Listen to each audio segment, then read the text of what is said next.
It started with a whisper, not from the wind but from the sea. Something's wrong. That coral, it's gray? The reef looked tired, faded, as if it had stopped singing. Reefs are supposed to be full of color, yellows, purples, even electric blue. It might be coral bleaching. That's when coral gets too stressed and loses its color. We've gotta help. Let's build something. Something that can listen to the coral, maybe even decode its message. Back at Micah's workshop, the kids cleared space on the floor. Cardboard, wires, sensors, sea-safe tubing. The Boardwalk builders were back.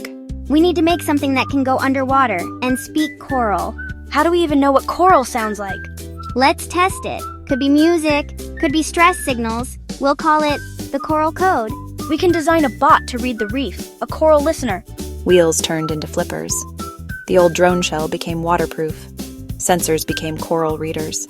They built late into the evening. Mara painted it ocean blue. Micah added a smiling face. The coral listener was ready. Y'all building sea creatures now? We're trying to talk to coral. Talk to it? Then you better listen first.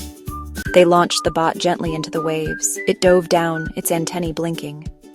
The reef was silent at first, but then soft clicks, sways, gentle pulses. The coral listener translated it into colors on the tablet. Green equals healthy, yellow equals stressed, red equals danger. Most of this reef is stressed, but here, it's red, like screaming. Too much heat, pollution, anchor damage. It's asking for help. The next day, everyone pitched in. Signs were posted. School kids made coral pledges. Divers cleaned reef areas. It's still fragile, but now it's not alone. Nope, it's just the next message in the coral code. Thanks for watching. Want to join the adventure? Like, subscribe, and grab your own activity pack to build a bot, match the tools, and color your own coral reef. Only on Florent Kids Hub.